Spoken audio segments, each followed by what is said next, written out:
Yeah, guys, I'm back again. Sorry, obviously technology wanted to act up and the video cut out. But the point I was gonna make, and I'm not gonna be here long, and sorry for making another video, making this longer than it needed to be. But a point, like I was gonna say, a point that annoys me in football to a degree in general, and I did share this with Wenger.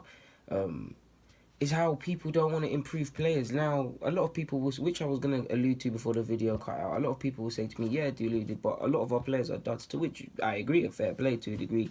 Fair play, can't, like, the like, I just can't fault you for that, innit? So, yeah, you would say that, but yeah, there does, but on the same logic, you can't always buy new, and sometimes new is not always the solution.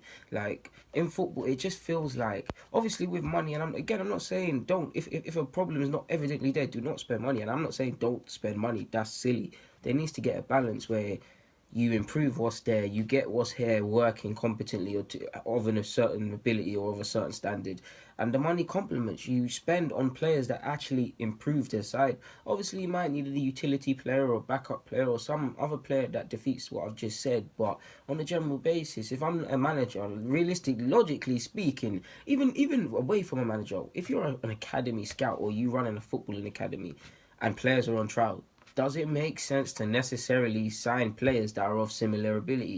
Of course, there's some points where you could say yes, because if they're of similar ability, their levels. Or do you want 9 times out of 10 what is better or what you deem is better? Does it make sense to sign players below or of the same standard?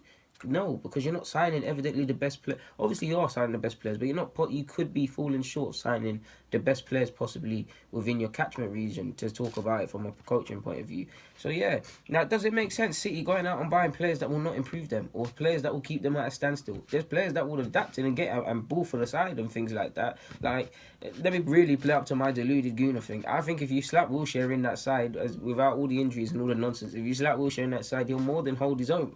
But is Jack Wilshere going to improve Manchester City? No. Would it make logical sense for City to sign Jack Wilshere? As much as I love him, no. Of course, if you were to talk about homegrown players and his ability, then cool, yes. But he's not going to take them forward. He's not going to challenge Gundogan and Kevin De Bruyne and all of them lot and put realistic pressure on them to start for a side, start in the side. As much as I love Jack Wilshere, paid me to say that, but he's not going to, is he?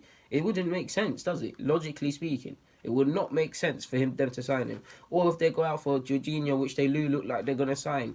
You see what I'm saying? You see what I'm saying? It wouldn't make sense to sign players that you just stockpile nonsense. And to a degree, you could say Arsenal have fallen for that to a degree. But yeah, man, if you were to ask me to look at Torreira, Yachin Adli, just because Torreira looked like, do you know what? Yachin Adli looks like he's going to sign. Again, anything can happen, but he looks like it's going to happen. Liechtenstein's happened. Socrates has happened. Strong reports for Torreira. Let's just put an asterisk near that. Yeah, if them four players were to sign, have I said Socrates? I'm so sure I've said Socrates, but if I haven't, if you were to ask me so far with them 4 or 5, would I be happy with Arsenal in the transfer window? I'd have to say yes, because on one hand, you could say there's cause for to be happy because it looks like we're evidently trying to improve the side and go over improving or trying to have a better season than what happened last year. But also, some people would argue that it's underwhelming. So I'll give it a six. I'd give it a 6 out of 10 to be fair. Obviously, you want a goalkeeper. That goes without saying. So yeah, man. Obviously, I hope Lucas Torreira happens. I hope Sayenchu, pardon me, happens.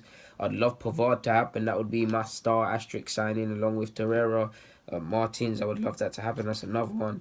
So yeah, man. Like I said, there's not really the purpose of the vid, but we've got nothing else to speak about at least till the World Cup starts. So yeah, man. Deluded. Get a comment, subscribe, and do the rest, man. Thank you for watching.